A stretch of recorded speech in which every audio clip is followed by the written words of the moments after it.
Fala galera, podcast Linha de 3 aqui de volta. Mais um dia de Copa do Mundo. E meu amigo, sofrido para variar. Jogos com emoção até o fim. A Argentina, um parto para se classificar. Quando a turma já tava com o dedinho no meme pronto. Um herói improvável da classificação à Argentina. Mas a gente começa com os jogos do grupo C. Uh, a gente tem que começar pelo jogo mais merda dessa Copa, que é França 0, Dinamarca 0. 36 jogos depois, saiu o primeiro 0 a 0 da Copa. Sinceramente, eu não tenho muito o que falar, não. Só foi um jogo horrível. Eu acho que o sentimento que fica para todo mundo sobre esse jogo é de raiva, porque depois de 36 jogos, pegar um França e Dinamarca, duas boas seleções que claramente jogaram sem vontade, sem objetivo nenhum o jogo inteiro. E isso deixa qualquer torcedor muito. Não é nem raiva, mas decepção, porque pode ser o jogo que esteja valendo menos. O torcedor quer assistir Copa de 4 em 4 anos e quer ver jogo bom sempre.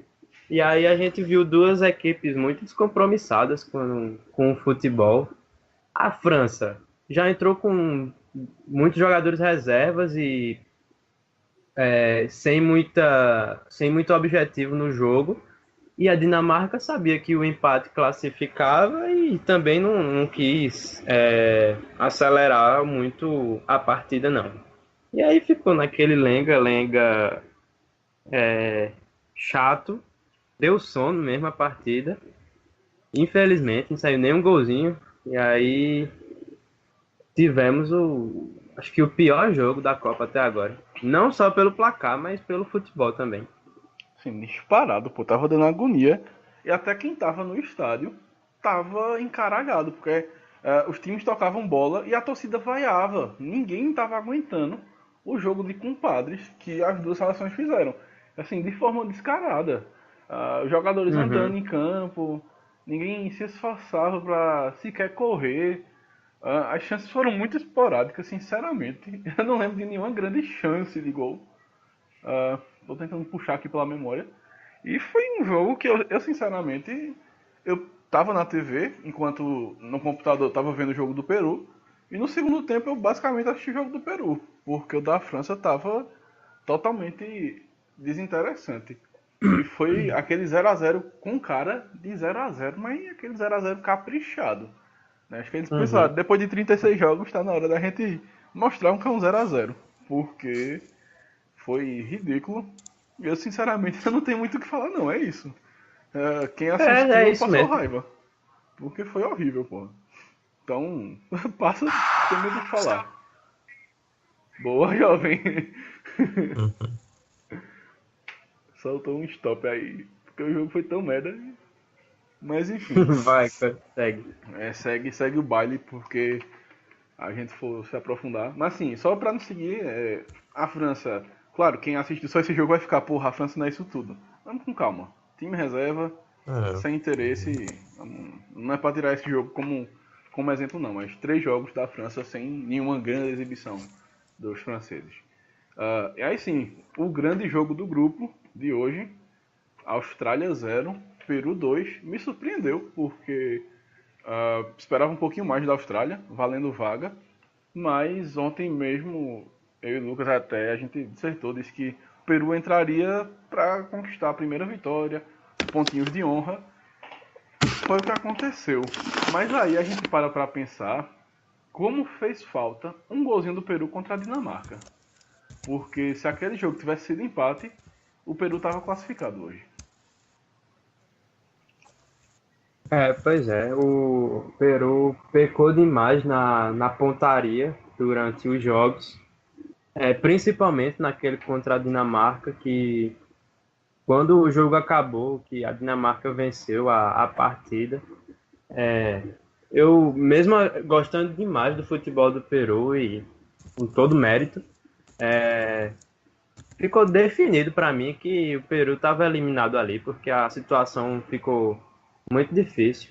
E aí se confirmou no jogo contra a França, que também jogou bem. Então, o Peru sai dessa Copa eliminado na fase de grupos, com seus 3 pontinhos, mas de cabeça erguida pelo futebol que jogou e digamos que honrada mesmo pela torcida. Tenho certeza que nenhum torcedor se decepcionou com a entrega da equipe. E Carrilho fez o primeiro gol de Peru nas Copas do Mundo. Não tinha feito nenhum ainda, mesmo nas que tinha participado. Sério? E Guerreiro, não tinha feito ainda. Caralho. Se eu estiver errado, tu me corrige, mas foi o que eu tinha ouvido falar nas narrações. Vou pesquisar, mas vai falando. E principalmente também, o que eu gostei demais de ver, para mim foi o principal, foi Guerreiro ter feito o gol dele, né?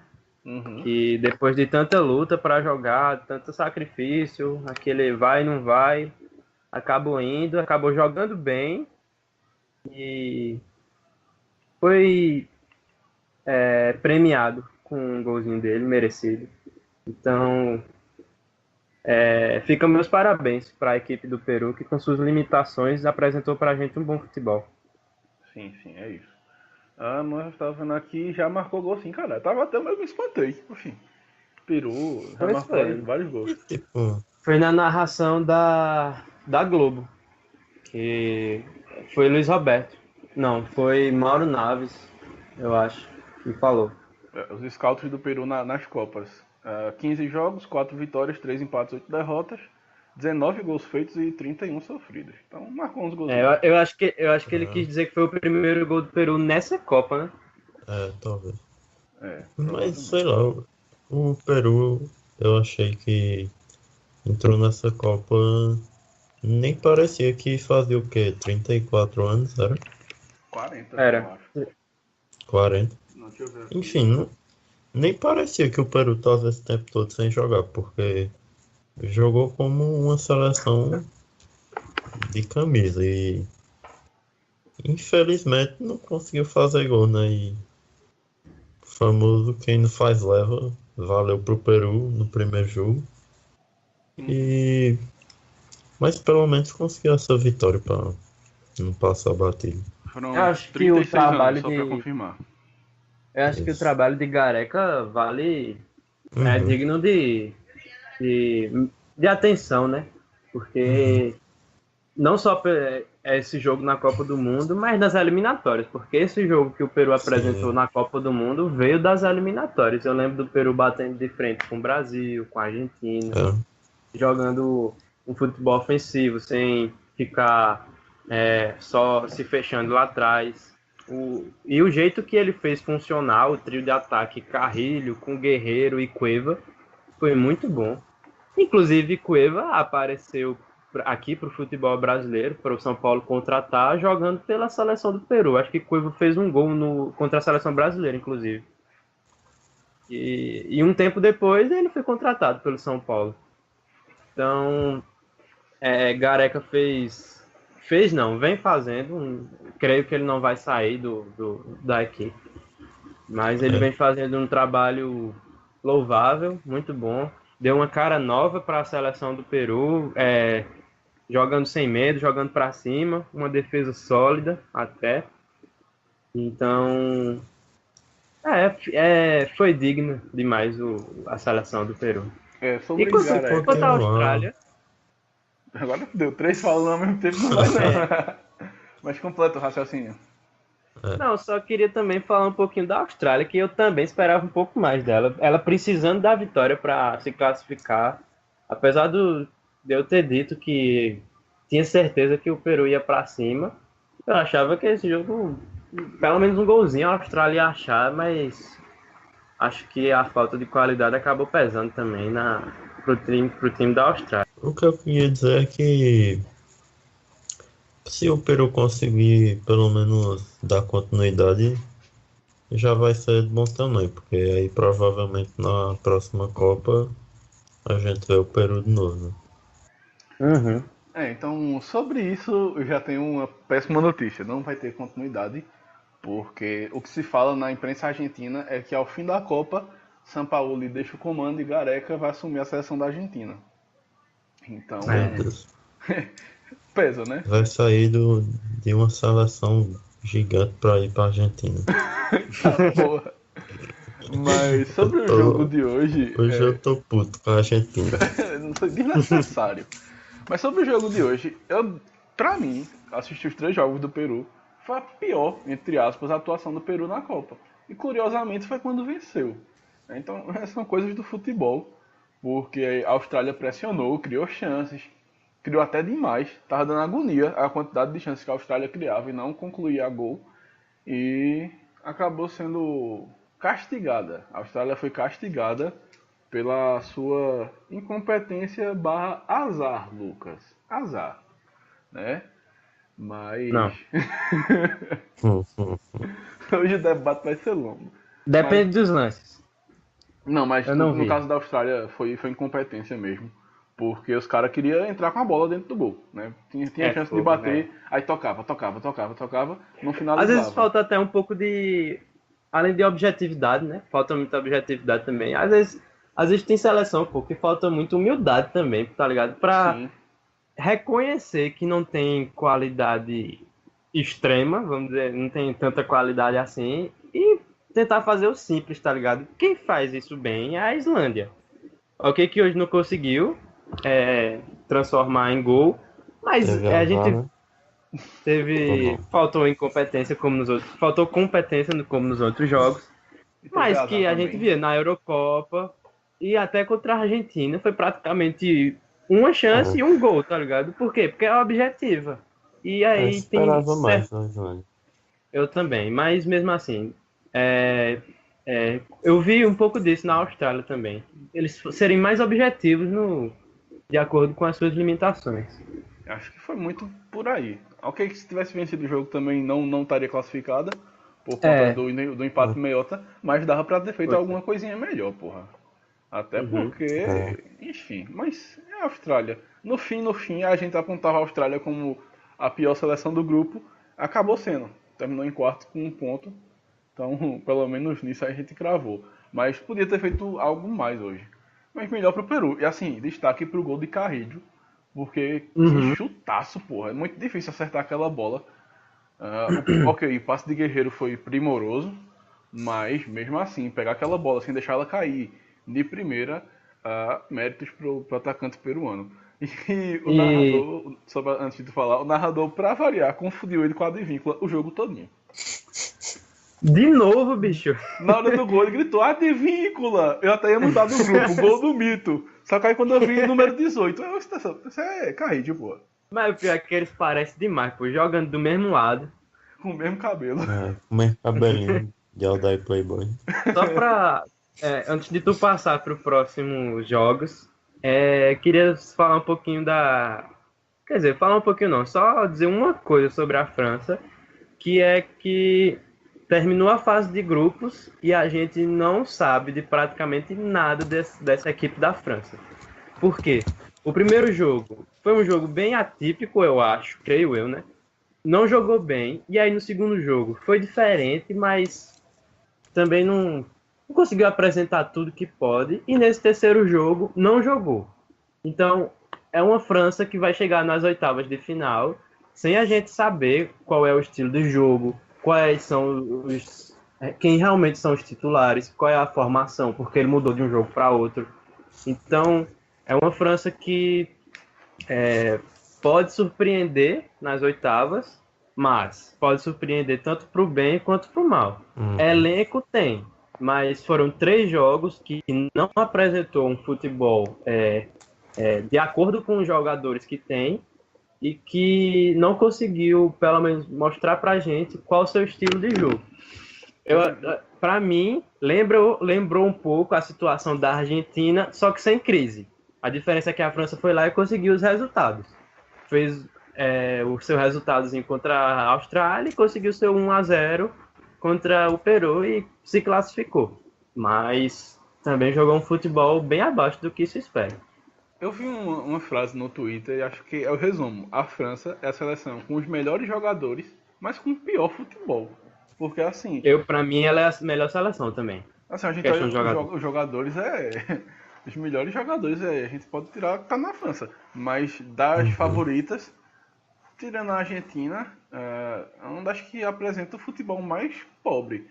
Eu acho que Uhum. isso passa muito pelas mãos do Dunga francês, né, Didier Deschamps, porque Uhum. é muito pragmático esse cara. Tanto que as três vitórias, nas três não, foram duas vitórias e um empate, a França sai com 3 gols feitos. Então, assim, é muito pouco para uma seleção que tem Pogba, que tem Mbappé, que tem Giroud, que tem Griezmann. Pode produzir mais. E nas oitavas de final, querendo ou não, já vem um teste de fogo. Não vem babinha não, vem a Argentina, que daqui a pouco a gente vai entrar mais na Argentina, mas se chegou nas oitavas, fácil não vai ser não. E Ah, pode-se dizer que é o duelo das duas decepções, né? sim, Em questão de futebol. Isso da Argentina pesa, pai. Que respeitar. a camisa da Argentina é larga demais. Entorta varal. E aí a gente fecha o grupo C com a seguinte classificação. França em primeiro, 7 pontos. 2 vitórias, um empate e nenhuma derrota. Dinamarca em segundo. 1 vitória, 2 empates e nenhuma derrota. 2 gols feitos, um sofrido. Então, assim, a Dinamarca, que a gente está acostumado ao futebol ofensivo, longe disso. Futebol bem meiota da Dinamarca. O Peru terminou em terceiro com 3 pontos. E em último, a Austrália com 1 ponto. Mas fica essa ressalva de que se o Peru tivesse feito um golzinho na Dinamarca, hoje ele seria o classificado. Mas futebol é competência e sorte às vezes. Né? Contra a Dinamarca faltou um pouquinho de sorte ao Peru. Mas ele fica calado, né? nem se manifesta. É, Mas aí, agora sim, a gente chega ao nosso glorioso grupo D. O grupo que estava todo mundo curioso para ver hoje, a definição da Argentina, se estava dentro, se ficava de fora. E aí, deixar a Argentina no cantinho dela, vamos começar com Croácia e Islândia, que foi menos dramático, entre aspas, porque a Islândia, ela jogou o que ela não jogou na Copa. Hoje ela jogou o melhor futebol dela. No entanto, agora que a gente começa a debater isso, faltou competência, faltou sorte, faltou o quê? A Islândia hoje, porque chance criou. Criou, acertou o travessão, o goleiro pegou a bola Acho que, na puta que acho o que, pariu. acho que ela se meteu numa situação que, infelizmente, tinha que mudar o estilo de jogo dela, né? Porque tinha que é, vencer, não tinha outra saída. E só se vence o jogo indo pra cima. E foi aí que ela acabou mudando de estilo de jogo, porque a Islândia é um time que reage e não que age. Então, é o time do contra-ataque, é um time que na, na sua falha defensiva vai lhe atacar e vai fazer um gol, mas que hoje tinha que ir para cima, tinha que mudar seu estilo de jogo e por isso que acabou criando chance, tendo mais toque de bola, mais posse, diferente do que ela sempre foi acostumada a jogar. Mas deixa para Arthur agora comentar um pouco sobre a Islândia. a Islândia, eu achava, quando eu vi o primeiro jogo da Copa da Islândia, né, eu achava que ia ser um time que ia conseguir evoluir ao longo da competição. E parece que não foi bem assim. E aí o jogo ficou muito previsível, né? Contra a Nigéria e hoje ela já foi precisando do resultado, né? Então, é como tu disse, tem que mudar o estilo de jogo e a Islândia foi jogar um jogo que ela não tá nem um pouco adaptada. Então, mas assim, eu acho que para a primeira atuação até que foi uma boa atuação da Islândia na Copa. Eu ia dizer isso agora. Para um time que não está acostumado a jogar nesse estilo, foi bem, porque para quem joga indo para cima e que está atrás do resultado, que precisa do resultado, qual é o objetivo? Criar chance. e ela realmente criou, Uhum. fez diversas chances, seja em bola parada, seja em jogada, tabelinha, chute de fora. Conseguiu criar, então até que ela foi bem, só que não conseguiu botar a bola para dentro. Teve uma chance de Finn Bogason no primeiro tempo, que ele faz tudo certo, ele bate de chapa do jeito que tinha que ir, e a bola, por capricho da natureza, ela passa a centímetros do gol. E foi muito por aí. Ok, a gente tem que ponderar que a Croácia entrou hoje com um time praticamente reserva, Uhum. mas mesmo assim, querendo ou não, a Croácia, ela é mais. O time reserva da Croácia ele é mais técnico que o time titular da Islândia. É. E isso pesou, né? Porque a Croácia não teve um grande volume de jogo. E hoje foi um pouco invertido. A Islândia, que costumeiramente é a equipe que chega pouco para fazer o gol, sofreu com isso, porque a Croácia chegou pouco e quando chegou ela foi mortal. Ela foi lá, Uhum. fez 2 gols, passou Eu por. acho que eu acho que um dos problemas da Islândia também é que mesmo quando o time tá jogando retrancado, quando ataca, é aquele ataque direto que não tem muita transição. Então acho que quando o time precisou fazer isso hoje também não estava tão acostumado, Sim. não deu muito liga, eu acho. Faltou casca, porque se eles já tivessem passado por esse tipo de Justamente. situação outras vezes, ou talvez até treinasse mais isso, porque com certeza um time Uhum, que precisa mais da defesa do que do ataque, eles com certeza focam muito mais em questões defensivas. E é justo é, mesmo, né? E aí, uhum, e aí o time se viu numa situação de que precisava do que menos usava. E aí é realmente o que Arthur disse, faltou liga, faltou costume deles até de botar a bola para dentro. E aí, no fim do jogo, chegou aos 40 do segundo tempo, os resultados, a vitória parcial da Argentina e o empate da Islândia, naquele momento, a Islândia jogava por uma bola, porque se ela faz um golzinho ali no final e vence por dois Uhum. a um, ela passava. Então, assim, não dá pra dizer que a Islândia foi decepção, eu não encaro como decepção. O que a gente pintou que a Islândia tinha potencial de avançar? Tinha, mas caiu num grupo chato, num grupo com Croácia, que se mostrou uma belíssima seleção. Um grupo com a Argentina, que mesmo não jogando bola e vivendo uma crise, é a Argentina, tem a porra da camisa, pesa demais, é, é indiscutível. E assim, dos 3 jogos, a Islândia jogou bem contra a Argentina, mal contra a Nigéria, mas também não foi tenebrosa. E hoje contra a Croácia, estava já sem o peso de classificar, mas jogou bem.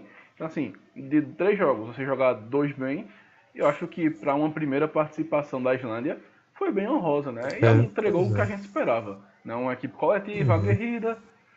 Então, da Islândia, meus Acho parabéns. que se exatamente, acho que passa muito pelo caso do Peru, né? Sim. O Peru tem Uhum. um pouquinho mais de Jogou casca bem, também. jogou Concordo. bem, apresentou um futebol bom, mas que também sofreu para botar a bola para dentro. Porque se o Peru aproveita as chances que teve lá contra a Dinamarca, hoje estava classificado. E seria inquestionável. Acho que ninguém ia dizer Com que foi ao certeza. acaso, não. Inclusive, se fosse Uhum. por merecimento, o Peru merecia bem mais que a Dinamarca. É, É. Uhum. Mas futebol não é só merecimento. Se não tiver competência barra sorte pra botar a bolinha lá dentro, aí você roda, meu amigo. E ainda aí, mais nessa Copa do Mundo, né? pois é. Mas Uhum. a gente precisa falar da Croácia. A gente já destacava aqui que a Croácia era uma boa seleção. Eu disse que era tão boa quanto a possante geração belga e confirmou isso, porque termina com 100% de aproveitamento da fase de grupos, 7 gols feitos e só sofreu um hoje de pênalti e jogando com time reserva. Então assim, a Croácia é bom ficar de olho. É uma seleção enjoada, com qualidade e que pode dar trabalho. Sim. Eu acho que o jogo da Croácia é bem, assim, consistente. Não, a gente viu que o time não oscila tanto. Assim, apesar de no primeiro jogo eu não ter gostado muito do futebol, a Croácia foi um time que não, assim, não apresentou aquele futebol fora do normal, mas também em todos os jogos ela fez o que tinha que fazer, né? Então, Acho que é um adversário bem chato mesmo.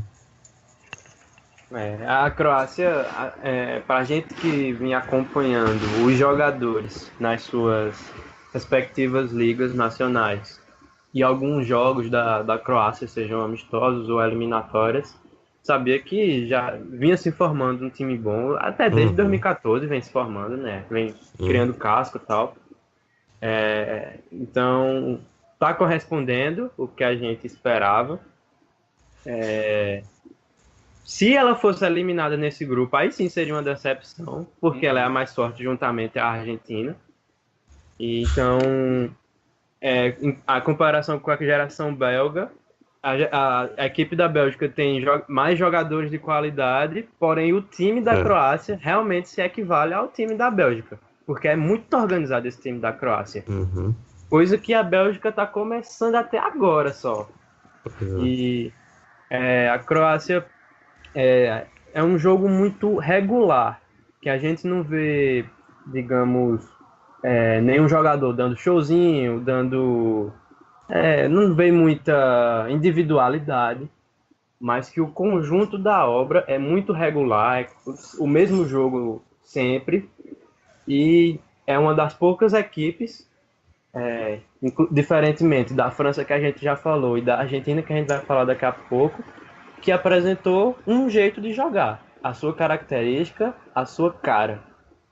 É. E então, realmente, bem pontuado aí por Guilherme, é uma seleção enjoada que pode dar trabalho, né, nessa fase de mata-mata da Copa do Mundo. E correspondeu com as minhas expectativas pessoais, principalmente o meio-campo, que nos 3 jogos foi um meio-campo dominador, um meio-campo que sabe ter a bola e sabe reconquistar a bola, sabe, digamos que sabe povoar muito bem o meio-campo para ditar o ritmo da partida. Modric e Uhum. Rakitic fazem isso maravilhosamente.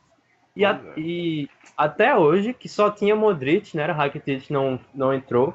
Uhum. Acho que porque ele tinha um amarelo que levou contra a Argentina, se eu não me engano. Isso.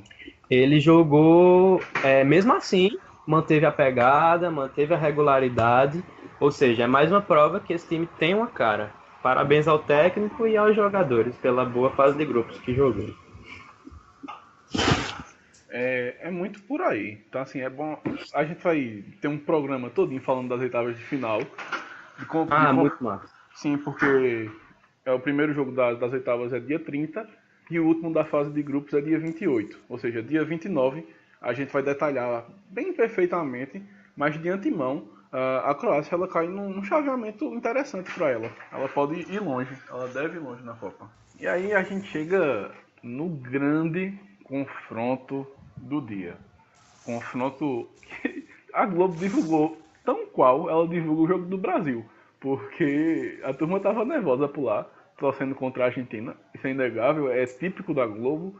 Ela sempre torceu contra a Argentina. Rapaz, tem que respirar fundo porque foi sofrido. De antemão, eu começo falando que, enfim, Messi apareceu na Copa do Mundo. Tinha jogado Uhum. bem relativamente contra a Islândia. No jogo passado foi bem apático. Hoje, enfim, Messi jogou como ele deve jogar na Argentina. Chamou a responsabilidade, fez um belíssimo gol. Eu acho que Messi, ele hoje realmente jogou como o líder técnico que ele é nessa seleção, né? E apesar da desorganização, tanto tática quanto de química assim, da equipe mesmo, ele conseguiu fazer um bom jogo. E, mas também achei que a Nigéria estava marcando ele bem cerrado. Uhum. Ah, não estava dando muito espaço e ainda assim ele conseguiu fazer boas jogadas, conseguiu fazer o gol, bateu aquela falta na trave. Que falta ele Então, bateu. assim, hoje ele realmente chamou a responsabilidade, não tem outra coisa para dizer. A gente começou falando de Messi, então concordo sim com vocês que Ele foi um líder hoje técnico que a gente espera, chamou a responsabilidade com destaque ao gol, que ele domina a bola de maneira Primorosa, pô. linda.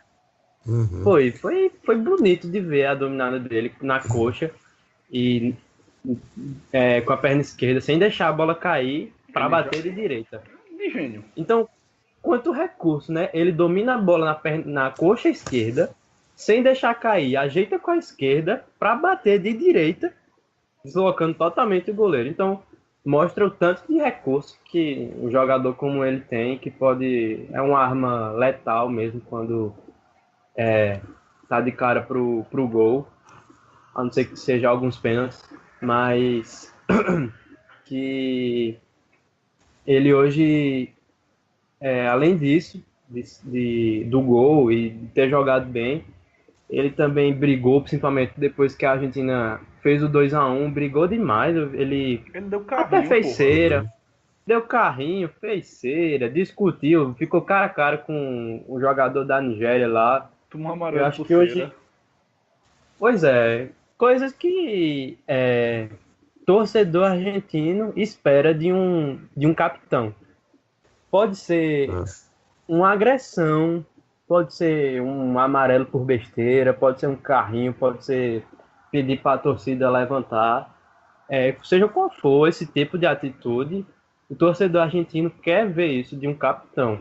Ver de Mascherano, ver de Otamendi, realmente ver. Mas também quer ver do seu capitão que está ali com a braçadeira e que é o melhor jogador do mundo. E hoje ele mostrou isso. Que ele E tem ele capacidade e tem emocional para ter esse tipo de ação também durante o jogo. Então, gostei da atuação de Messi hoje. E é algo que a gente sempre cobrou dele, né? De ser mais reativo, Uhum. proativo pro Uhum. time. Eu acho que hoje foi indiscutível a grande atuação. E para destacar também no primeiro gol, o lançamento que Banega deu para ele. Porque foi Sim, que primoroso, pô. lançamento. E é isso que faltava na Argentina, né? Alguém que conectasse a Messi. E Banega faz Uhum. um lançamento sob medida pra La Pulga. Após o gol da Argentina, o jogo ficou curioso, né? Porque a Albiceleste, ela meio que abdicou da partida, ela esfriou, deixou a Nigéria rodar e aí acabou que a Nigéria começou a crescer, né? A gente já tinha a impressão da Nigéria ter terminado o primeiro tempo melhor, pressionando e que o gol de empate parecia questão de tempo, né? Aquele, eu acho que, por mais que diga que esse pênalti foi duvidoso, o primeiro, acho que a Nigéria já estava em cima e realmente eu acho que esse gol ia sair de um jeito ou de outro. Quanto ao pênalti em si, Aí eu, complicado.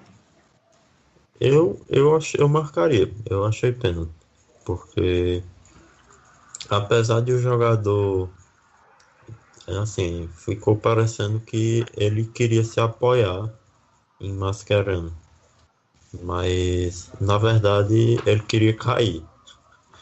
Porque na hora que ele sentiu o Mascherano agarrando ele e forçando um pouquinho, ele já desabou. Então assim, acho que foi.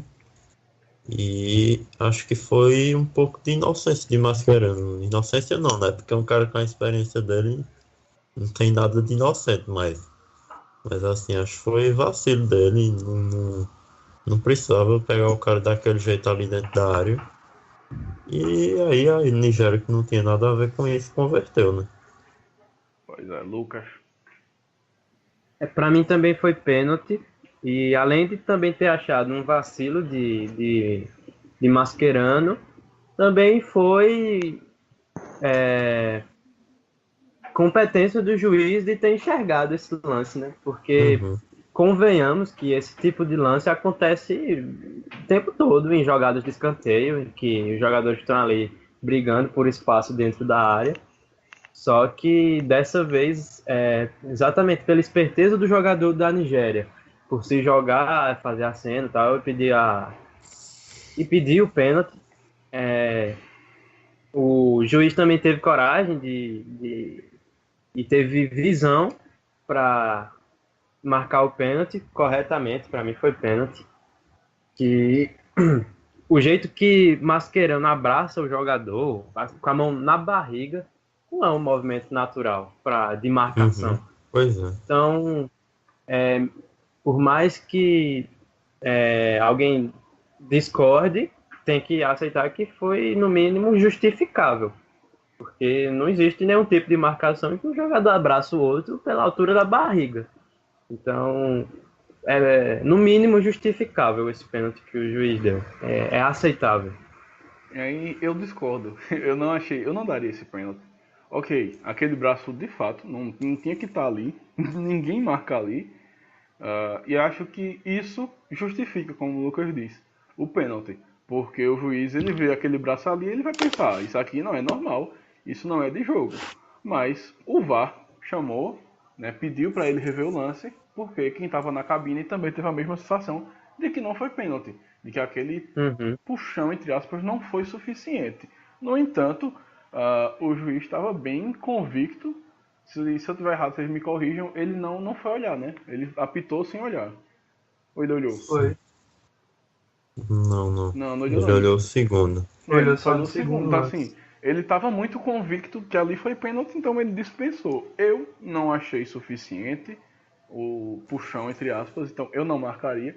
Mas, de fato, é justificável. O Mascherano foi bem juvenil, porque, porra, cara com 34 anos já, sabe que botar o braço ali num jogo decisivo, o atacante vai desabar, vai cavar o pênalti. E foi o que o nigeriano fez muito bem, méritos para ele.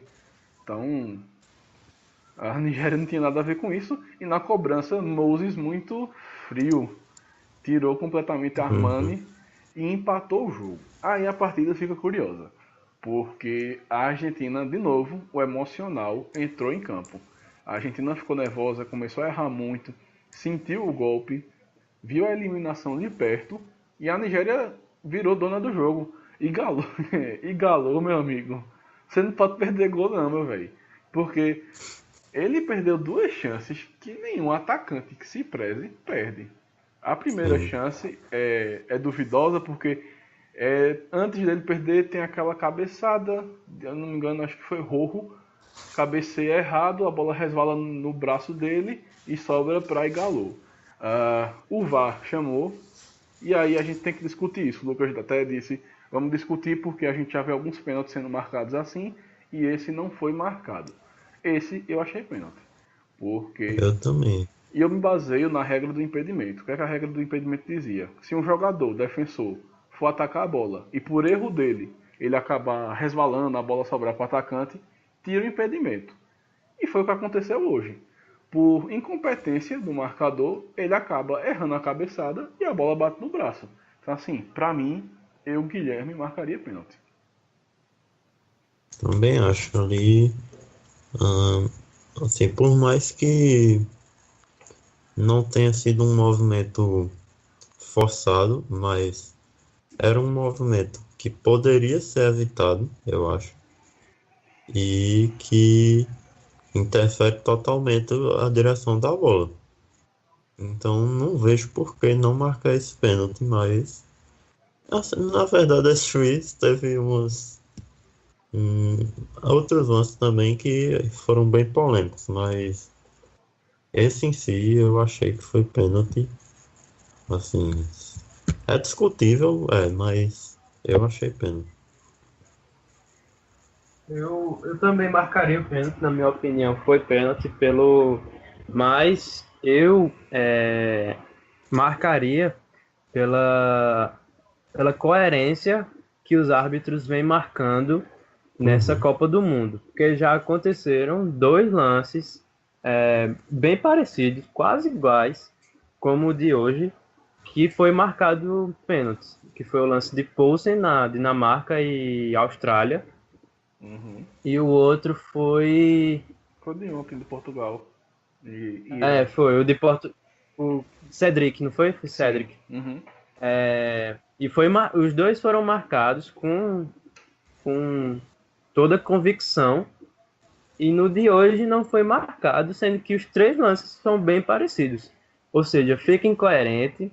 a gente entra no lance da interpretação, só que nos 2 pênaltis que foram marcados, o juiz foi olhar no VAR. A partir que você olha o VAR, eu acho que não tem tanta interpretação, porque você olhar um monte de vezes ali o replay, você não é possível que você não tenha uma resposta convicta de acordo com as regras. A partir do momento que você olha o VAR, não tem mais interpretação. Na minha opinião, né? Na minha interpretação, fica ali no lance ao vivo, no campo. Aí tudo bem. E no lance de hoje, ele também foi olhar no árbitro de vídeo e não marcou. Então, eu vi um pouco de incoerência em questão de regras, talvez até. E então eu marcaria pelo que vinha acontecendo, mas tudo bem, assim, acho que também não é nada que dê para sacrificar o juiz, não. Mas só para fechar, assim, para responder, para mim foi pênalti.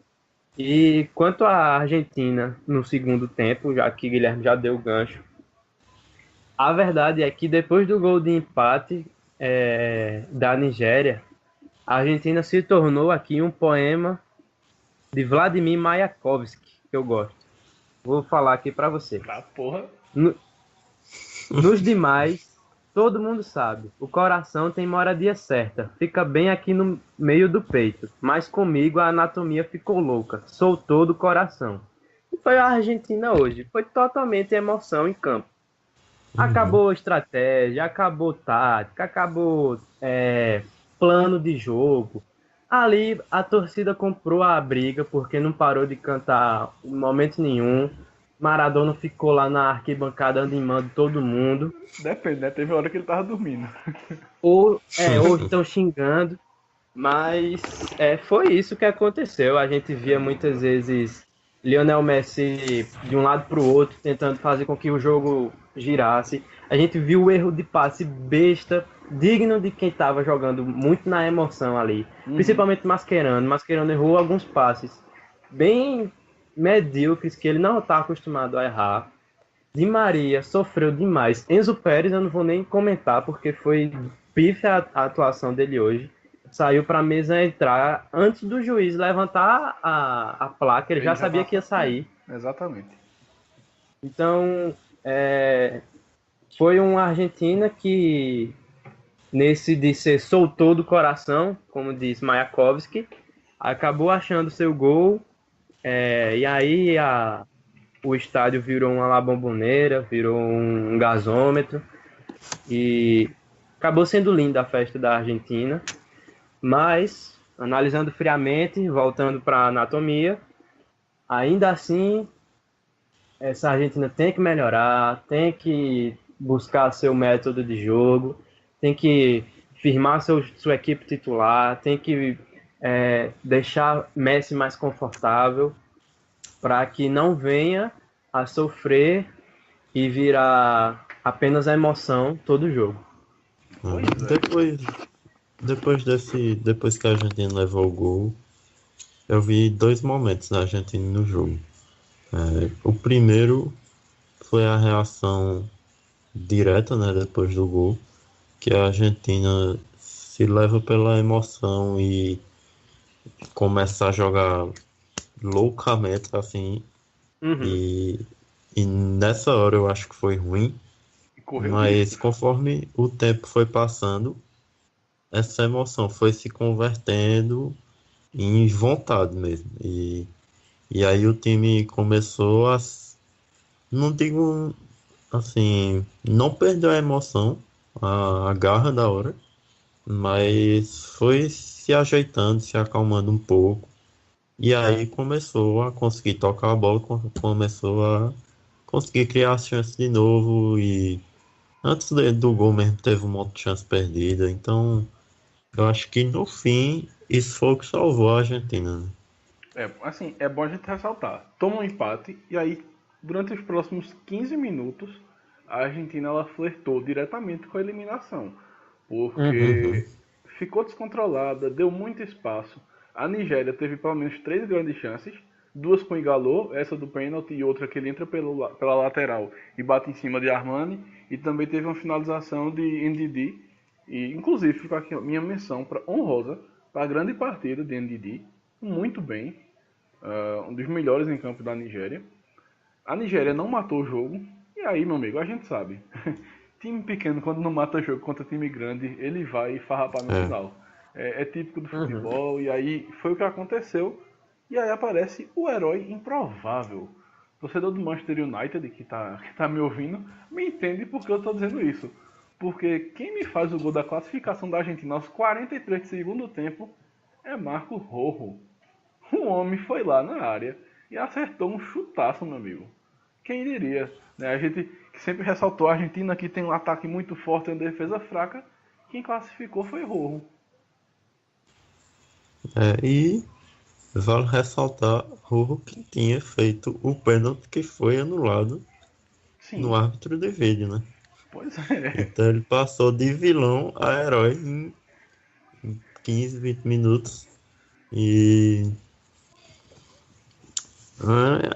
é o que acontece, né? A Argentina, times sul-americanos em geral, tem essa garra de jogar até o fim. E, sinceramente, chegou um certo momento ali do jogo que isso não era nem inesperado, mas quando o gol saiu, eu acho que já estava quase assim, Conformado. Uhum. O torcedor, o jogador não, né? Mas assim, quem tava assistindo de fora, parecia que o jogo ia terminar daquele jeito. E o gol que Rojo faz mostra o quanto o que eu falei estava acontecendo mesmo, né? Do time já estar jogando ali, indo para cima e dando-se a tática, porque o Rojo foi parar dentro da área e tinha sido lance de escanteio, eu acho que não, né?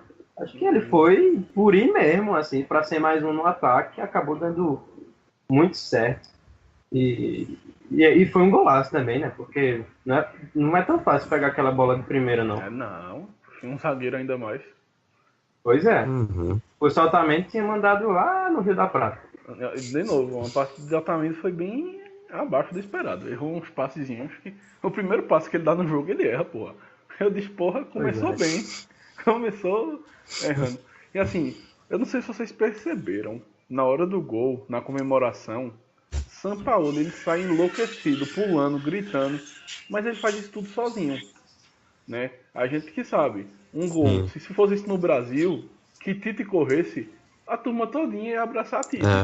Sampaoli, acho que exemplificou muito a situação da Argentina. O Sampaoli comemorou sozinho, pô.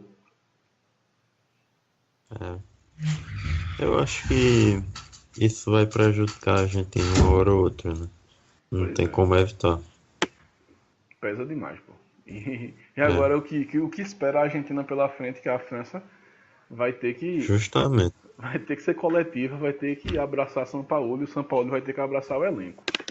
É impossível a gente falar desse jogo sem falar do lance que em off a gente já comentava, que é o sangramento de Mascherano. Ele tava sangrando, o supercílio tava cortado, a bochecha tava com um rasgão no meio e o juizão não viu. Ou se ele viu, ele ignorou de uma forma que não dá pra entender. É o que a gente tava dizendo, né? Pareceu que... acho que foi o Lucas que falou, que pareceu que quem tava assistindo na televisão tava tendo uma miragem, porque ele tava ali correndo o tempo todo com sangramento na cara, a camisa suja de sangue, ele discute com o juiz, com a cara sangrando, quase prego sangue no juiz. Nada. E nem os jogadores da Nigéria também nem reclamaram, não fizeram nada. Nem o quarto árbitro. Nem o quarto árbitro. E o árbitro de vídeo também podia dar uma soprada ali, pô. Foi um negócio inexplicável isso aí. É coisa de jogo na raça mesmo. E até agora, a gente não sabe como é que ele se cortou. Porque a TV Sim. também não reprisou, a geradora que é a FIFA nem buscou a imagem. Então assim, Ninguém no ligou, lance, resumindo. só a gente, eu acho que É. só, porque no lance ele tava normal, quando focaram nele de novo tava com um rasgão na cara sangrando. E aí o povo, não, até Luiz Roberto disse, o juiz acha que é batom, só pode. Porque, meu amigo, inexplicável. Mas também ressaltar a valentia de Mascherano, né? Porque Sim. um jogador qualquer ali, sangrando, ia desabar e fazer um show nessa Davi Luiz. Então, Uhum. Mascherano, mesmo sangrando, mesmo com a cara rasgada, foi até o fim, limpando sangue na camisa, no short, no gramado. Então, essa é a raça que, tá, você pode torcer contra a Argentina, você pode detestar, mas tem que admirar, porque é uma raça que você, porra, queria que meu time fosse assim. E no fim, Uhum. a camisa pesou. Pesou a camisa da Argentina. Essa camisa acabou entortando o varal. A Argentina termina em segundo, 4 pontos. Uma campanha bem pífia. Uma vitória, um empate e uma derrota. 3 gols feitos, 5 sofridos. Menos 2 É, de é saldo. o que eu tava dizendo hoje. Acho que eu falei ao meu irmão. É, a Argentina, com 4 pontos, se classificou. E o Brasil já fez 4 pontos e ainda corre o risco de ser eliminado. O Irã, com 4 pontos, foi eliminado. Pois é. Então, é coisas do futebol. Mas aí eu digo, deixar a Argentina chegar. Tá capengando, tá com crise, mas né, não é agradável pegar essa seleção aí. Se tirar a França, meu amigo, o monstro vai sair Não. da jaula. É bom torcer pra Argentina cair o quanto antes. Algo mais a acrescentar? Não. Quanto a questão de deixar chegar é porque a Argentina realmente é aquela seleção que não dá para duvidar, né? Não dá, pô. Como eu já tinha É, comentado em outro podcast, é aquela seleção que a gente sempre acredita, até o último segundo, que pode fazer alguma coisa. E hoje fez. Exatamente. uhum. Foi quase no último Então, segundo. então é, vai ser muito interessante. Eu estou muito curioso para ver França e Argentina, pelo cenário que elas se encontram. E convenhamos, Uhum. seria muito deprimente pra gente que ama futebol a carreira de Messi na seleção acabar caindo na fase de grupos. Então, deixa o homem, Pois deixa o é. homem, deixa o homem. E assim, se a Argentina passar, a gente pode ter Messi e Cristiano Ronaldo nas quartas de final, viu? Então só. Ixi. é, se a Argentina passar da França e Portugal passar do Uruguai, é a Argentina e Portugal nas quartas de final. Messi e Cristiano na Copa do Mundo. Seria interessante. E numa situação um pouco parecida, né? Pois Porque é. os dois times dependendo muito da estrela. Aí pronto, os dois perdem pênalti no jogo e a turma endoida. Gol do Quaresma e Di Maria. Pronto, é só o que falta. Mas é isso.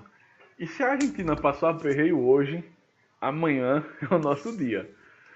Porque chegou a hora de falar do Brasil.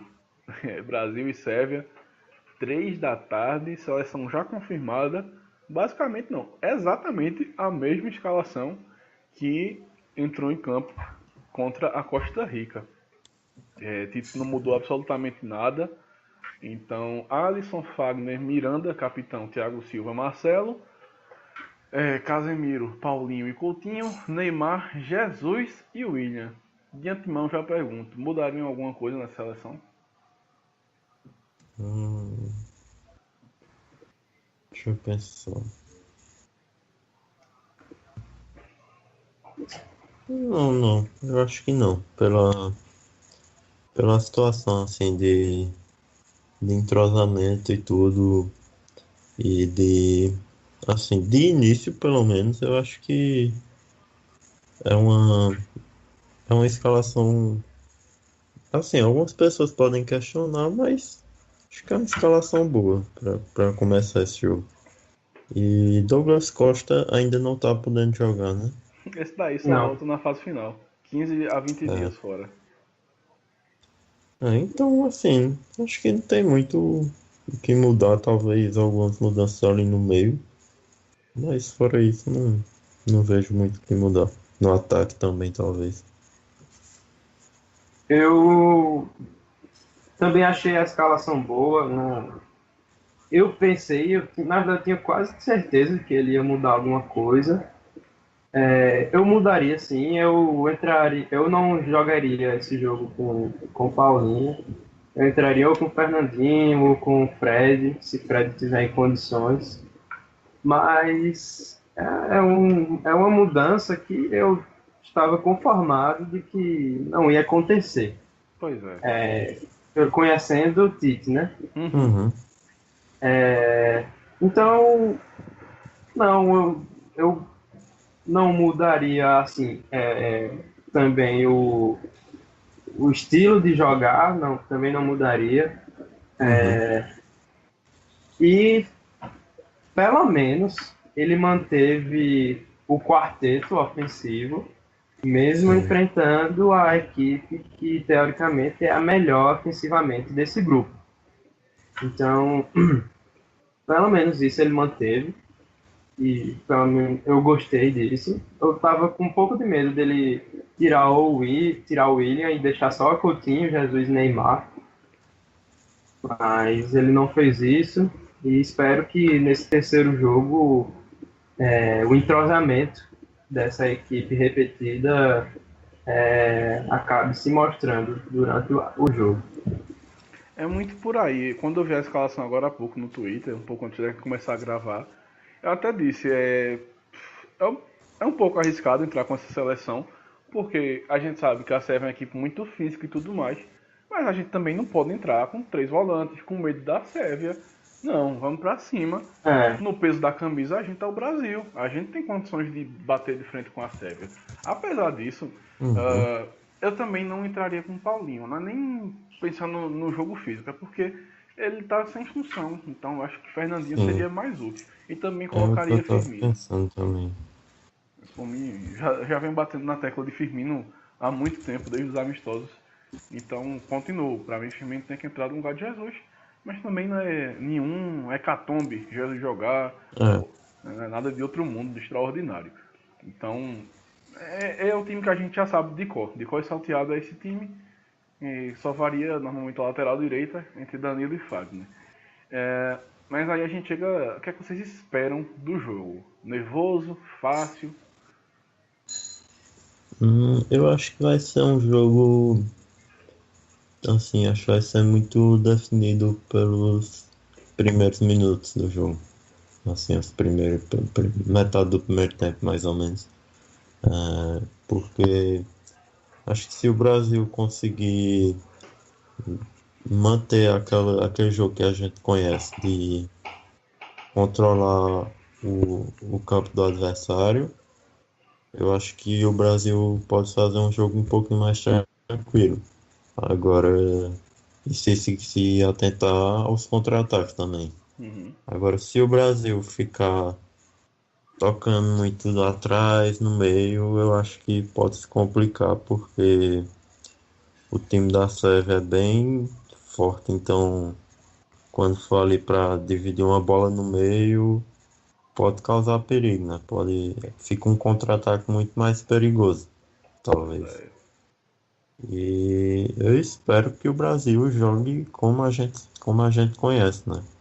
Porque acho que o jogo vai ser bem por aí, mas assim, apesar disso, acho que mesmo que o Brasil comece mal, eu ainda diria que vai pro jogo como favorito, porque tecnicamente o time não tem comparação, mas taticamente eu tô achando que o Brasil tá cada vez voltando a jogar como joga, né? Como uhum. jogava antes de começar a Copa, porque quando começou a Copa o time acho que sentiu um pouco a pressão e ficou um pouco desorganizado, vários jogadores sem fazer muito bem sua função. Então eu acho que eu confio em Tite para restaurar essa ordem, né? E espero que até Paulinho faça sua função um pouco melhor. O Willian, né? Que também não fez muito bem. Então acho que o Brasil vai como favorito para esse jogo, mas tem que tomar cuidado também, porque a Sérvia não é um adversário fraquinho, né? Pois é. É, sendo bem sincero, eu acho que esse jogo, assim, analisando as expectativas das duas equipes, o que as duas equipes precisam fazer, quais resultados elas precisam, eu, eu prefiro achar de que esse jogo não vai ser tão complicado quanto os outros, sinceramente. Uhum. Mas eu já estou bem conformado caso haja sofrimento, porque todo jogo nessa Copa está sendo sofrido, então É, até os jogos do Brasil, né? Uhum. uhum, Então vai ser normal se acontecer mais um. sim. Só que eu vejo a Sérvia tem que ganhar ou ganhar. Então pode ser uma Islândia que a gente viu hoje, uma equipe que talvez não esteja tão acostumada a jogar indo para cima o tempo todo, É, mas que está numa situação em que fica praticamente obrigada a fazer isso. Se ela for paciente para atacar o Brasil nas horas certas e tiver a eficiência, aí ela se torna muito perigosa. Mas a gente já viu muitas vezes o quanto o contra-ataque brasileiro é perigoso e ao mesmo tempo a gente viu pouquíssimas vezes nessa Copa porque deram pouquíssimas chances para o Brasil. Costa Rica uhum, principalmente. Eu não me lembro agora de ter visto um contra-ataque daqueles que a gente se acostumou a ver nas eliminatórias nessa Copa ainda. E eu acho que o Brasil acertar um daqueles contra a Sérvia é fatal para eles. uhum. E então, sinceramente, analisando o jogo, eu acho que ele vai ser mais leve. Pronto, vamos dizer assim, eu acho que ele vai ser mais leve. Apesar da Sérvia ser um time bem físico, ser um time mais com um futebol mais cascudo, menos veloz. Eu acho que pelo fato da Sérvia ter que atacar, vai deixar o jogo mais dinâmico. Uhum. Eu acho que. Outra coisa também que me preocupa um pouco são as laterais, porque o Brasil a gente sabe como costuma muito explorar as laterais, então eu espero que o time explore mais bolas rasteiras e cortando para o meio, porque sinceramente Gabriel Jesus no meio da defesa da Sérvia é É um inútil, anão, pô. né? É inútil. É. Uhum. Cruzar a bola amanhã vai E, ser inútil. e defensivamente também, porque Marcelo, como é um lateral que apoia muito, tem que tomar cuidado nessa lateral na defesa, porque a Sérvia pode aproveitar isso para tentar lançar a bola na área, né? Sim, é Então, bom. eu acho que o perigo, na verdade, de um contra-ataque da Sérvia é isso, né? Porque o time não. Assim, tem alguns jogadores bem rápidos, mas em geral não é aquele time que, feito o México, que vem direto pro gol. Mas se abrir uma oportunidade para cruzar demais, eu acho que pode complicar um pouquinho também. Quem joga ali do lado de Marcelo é Tadic. Então, assim, a gente sabe que Tadic tem É, qualidade. uhum, E ele sabe explorar uhum, buracos que o Brasil vem a deixar. Eu acho que, assim, eu não queria dizer isso, mas eu sinceramente acho que vai acontecer o seguinte: o Brasil vai entrar nesse jogo muito em função do que vai acontecer no grupo F, né? Porque os jogos do grupo F são às 11 da tarde, da manhã. Então, assim, ele vai saber se a Alemanha vai ser segunda, primeiro ou se ela tá fora. Sinceramente, se a Alemanha passar em primeiro, o Brasil vai dar a vida. Ele vai querer terminar em primeiro. Se a Alemanha passar em segundo, eu não me surpreenderia em ver um Brasil mais cauteloso, segurando o empate e torcendo para a Suíça vencer. Então eu tenho essa sensação de que, de forma indireta, o Brasil vai escolher adversário e é uma tática bastante perigosa e traiçoeira. Mas uhum. acredito num jogo franco, aberto, muito em função do que o Lucas disse, de que a Sérvia ela precisa vencer, precisa buscar o resultado, e aí a seleção pode se aproveitar disso. E sinceramente, se a gente quer ser campeão da Copa do Mundo, não tem que escolher adversário não, bora pro lado mais Pois é, forte pois da é. chave. Se vai ter que cair na chave de Uruguai, Portugal, França e Argentina, vamos embora. Que vem a Alemanha. E, assim, se o Brasil, não sei, acho que vai depender muito de como os jogadores vão estar se sentindo, né, em enfrentar a Alemanha. Porque tem a sensação de querer se vingar também, né? E se essa sensação for forte no elenco e o Brasil conseguir passar pela Alemanha, Meu vai embala de um jeito. Ganha casca demais, pô. Volta a então, confiança pra jogar bem, né? E além disso, começa a botar medo nos adversários. Porque assim, opa, Com certeza. exorcizou o Com certeza. fantasma de 2014. Agora, olho nos caras. Mas, sem mais arrodeios, palpites. Não, antes dos palpites eu queria falar de algo extremamente importante e especial. A gente falou um bom tempo agora do Brasil e não tocamos no nome de Neymar. Palmas. Realmente. É porque. Certas emissoras aí devem estar com inveja da gente, né? E ele passa todo dia só sobre Neymar, velho. Não, acho que agora Mauro César deve estar orgulhoso da gente. Maurão deve estar felizão, olha. Tem a galera ali que não falou do Neymar. Mas é porque não tem muito o que falar, né? É esperar dele o que ele pode fazer. E o que tem que falar dele a gente já falou, a turma escuta aí os programas anteriores. Então, palpites. Brasil 2-0. Eu dou 3-1 Brasil. Faz o 3-0 e toma um no finalzinho. Eu não. O Brasil toma o primeiro gol da Sérvia pra dar aquela aquecida no motor e no Ave coração da Maria, galera. E depois, o menino, pra dizer que a gente não falou dele, o menino Neymar faz 3 amanhã. Vai chutar a porta. Danou-se. Me cobre amanhã. 3-1 de virada, hat-trick de Neymar. Só pra matar a galera.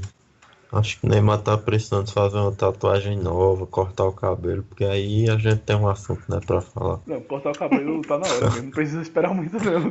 Cabelo é ridículo da porra. Mas vamos seguir sem falar dele, né? Senão a gente começa a falar do cabelo do Neymar. O outro jogo do grupo, interessante, porque vale vaga indiretamente, Suíça e Costa Rica. 2-0 Suíça. Suíça 1-0. Shaqiri, Liechtenstein e Chaka voltaram à equipe, não foi? Eles vão jogar esse jogo. Então eu também dou uma vitória da Suíça. Eu dou 1-0 também. E olha, se um desses três fizerem gol, eu, se fosse eles, comemorava do mesmo jeito de novo, só pra birrar contra a FIFA. Oxi, pá, porra. Querer proibir comemoração, peraí, pô. É ridículo. E aí a gente chega no grupo F, que era pra ter começado pelo grupo F, mas o Brasil manda aqui. O grupo F são os primeiros jogos amanhã, às 11 horas, Coreia do Sul e Alemanha. Coreia do Sul tá viva. Se a Coreia do Sul cometer o crime amanhã, se ela vencer a Alemanha por 1-0 já, ela passa, jovem. Então, não vamos dar a Coreia como um pato morto, mas 3-0 a Alemanha, vai. Eu vou dar 2 placares. O que eu quero e o que eu acho. O que eu quero Tava demorando pra ficar no muro. O que eu quero é 3-0 Coreia. 3 gols de som pra ele não servir e continuar a carreira dele. E o que eu acho é 2-1 Alemanha. Eu dou 1-1 esse jogo. Porra. Vai passar os homens em segunda? Vou. Ou não, ou tu não vai passar? Aí depende do outro jogo. Exatamente, porque esse 1-1 a Alemanha foi a 4 pontos. E aí a gente chega no outro jogo. México e Suécia. Começa por Lucas agora que eu quero ver. México e Suécia. Dá 1-0 Suécia esse jogo. Ele tirou a Alemanha. Yeah. Ele tirou a Alemanha. Eu acho que esse jogo vai ser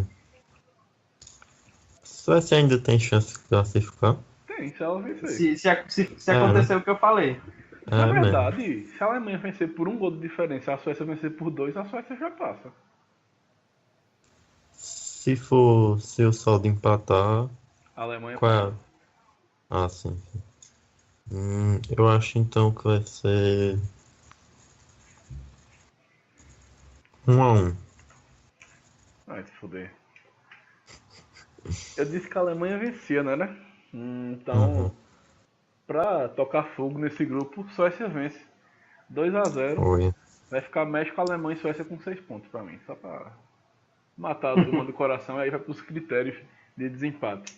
Mas eu acho que da Suécia. Inclusive, esses meus palpites tiram o México. Né? O México ele pode sair com 6 pontos. Caramba, é mesmo. A Argentina Seria passando muita. com 4 e o México saindo com 6. Pois é. E com futebol, né? Eita! Alfinetou os hermanos. Sem dó. Eu já disse, hoje eu tô revoltado com a Argentina. Desnecessário, jovem. O que aquele ali fez demais? Foi a Argentina, né? Isso já é suficiente. Nasceu, né? Nasceu já. Não, mas brincadeiras à parte, seria uma pena mesmo o México sair, porque foi um dos times mais interessantes dessa Copa até agora. Não, mas é a cara do México jogar como nunca e perder como Realmente. sempre. Realmente. É o México, Bélgica e Inglaterra. É o lema dos três. Jogar como nunca e perder como sempre. Senhores, mais alguma coisa a acrescentar? Alemanha fora da Copa. Não, eu tô percebendo que você tá fechado, né? Tô convicto. É perigoso isso aí. Inclusive, só vai, agora já avacalhou. Amanhã a gente pode acabar assim. Se o México perder de 1-0 e a Alemanha vencer de 1-0, vai ficar México e Alemanha vai ser com 6 pontos, 3 gols feitos e 2 gols sofridos. Aí você imagina. Aí a turma sai no tapa pra ver. Diga aí, bicho. Vai ser muito massa. Vai, amanhã é nervosão, meu velho. Amanhã, de 11 da manhã, a gente já começa a ficar nervoso pras 3 horas. Porque tipo, já vai saber o primeiro e o segundo colocado e tal. E vai ser. Olha, o jogo vai acabar de 1 da tarde. De 1 da tarde até as 3 horas. Vai Vixe. demorar uma eternidade. Meu Oi. Deus. Pelo menos assim, quando é jogar assim, o pré-jogo é o dia todo, né? Mas mesmo Aí assim, pô, o cara melhora um dorme, se Poxa, acorda. pô, mas lê. aí é que demora mais com esse Demora. pré-jogo. Você olha lá, só passou 10 minutos. 10 minutos falando de Engraçado. Neymar. É complicado, pô. Inclusive, a Neymar turma. foi no banheiro. Olha, Mauro não vai gostar disso, não. Inclusive, a turma que segue a gente no Instagram já viu o vídeo que eu fiz, né? Só pra garantir. Só botar sal Depois grosso. daquele, não tô nem com medo mais. Já garanti a vitória pra gente, viu? Se vencer amanhã, pode agradecer. E quem ouviu a gente antes de ontem, não foi que a gente falou da gente, Lucas? Foi. A gente derrubou Cooper. Hector Cooper não é mais treinador do Egito. Então, a zica do podcast tá trincada. A turma tá derrubando. Foi ontem mesmo, na verdade. Ontem mesmo. Foi mesmo, é isso mesmo, né? Então, Não, 24 derrubamos. horas depois, derrubamos. Conseguimos, tiramos mais um. Acho que nossos ouvintes egípcios, depois do podcast, ficaram revoltados. Aí, Picharam não teve pra lá, onde. diretoria Jim Carrey. Queremos jogador, aí Cooper saiu. Ronaldo Fenômeno nessa hora deve tá rindo à toa. E vale acrescentar, o novo treinador do Egito é o senhor Valdemar. Aí, fala isso não. Daqui a pouco aparece esse vídeo no Instagram e a gente já sabe quem postou. Ai, meu Deus, mas é isso. Nada mais a falar, né? Quero fazer um adendo ao que o Lucas falou. Fale. Alemanha fora da Copa e som fora do Exército. É justo. O homem não merece não, sinceramente. É foda, pô. Imagina, o cara É complicado. dorme na Copa e se acorda no Exército. E o pior é que ele tá no auge, né? Pô, de idade, tudo. Pois é, velho. A turma do Tottenham deve estar nervosona com isso. Deve estar ligando pro exército. Olha, bicho. pega outra aí. Pega aqui. Eles devem estar ligando dizendo, ó, a gente manda Lucas Moura e fica com som, o que é que tá? Porra, coitado do Luquinhas, bicho. Nada. Oxi, se ele toda vez perde vaga exatamente pra som. Quando o som é banco, que não é titular, quando ele é banco, entra som, mas não entra o Lucas. Manda o Lamela. Manda o argentino. Oxi, deixa o brasileiro, cara. Boa, boa. Tem o Lamela Pronto, lá. é verdade, bem lembrado, manda Lamela. Pronto, manda o Lamela, caiu o Lucas. Pelo menos fica no banco da Mas reserva. foi só pra dar tabocada, uma tabocada de graça. De graça total, né? É, Desnecessário. Enfim, não tem mais o que falar. Eu quero terminar, porque enquanto a gente gravava, chegou um hambúrguer aqui. Eu tô olhando pra esse Eita. hambúrguer tem 30 minutos. É complicado. Mas é isso. Tá rolando um jogo da Copa do Nordeste que ninguém liga, mas a gente fala, né, pra agradar a turma. Um 0x0 meiota. Então amanhã a gente volta ou não, né? Não sei se a turma vai estar trilouca com a classificação do Brasil, se o povo vai estar morto, enfim. Espero que a gente vença, sinceramente. Porque se o Brasil for eliminado, meu amigo, a turma da Argentina endoida. Meu Deus, aí eu vou ficar mais revoltado ainda com a Argentina. Que a gente passou a fase de grupos todinha. Um Messi tchau, Messi tchau, Messi tchau. Na última rodada ele vai e a gente fica. Aí, meu amigo, Vixe, Maria. desliga a TV, sai da internet. Já começou a bater na madeira. Mas vai não, vai não. Aí você tá espancando. mas não tem nem risco. Aí espancou demais. Aí garantiu. Mas vamos vencer. Que vem a Alemanha. Eu quero a Alemanha nas oitavas. Tirar logo esse fantasma. Mas é isso, né? Até amanhã. Espero que voltemos felizes com a classificação. Mas enfim. Grande abraço para você que ouviu até aqui. E tchau. Valeu.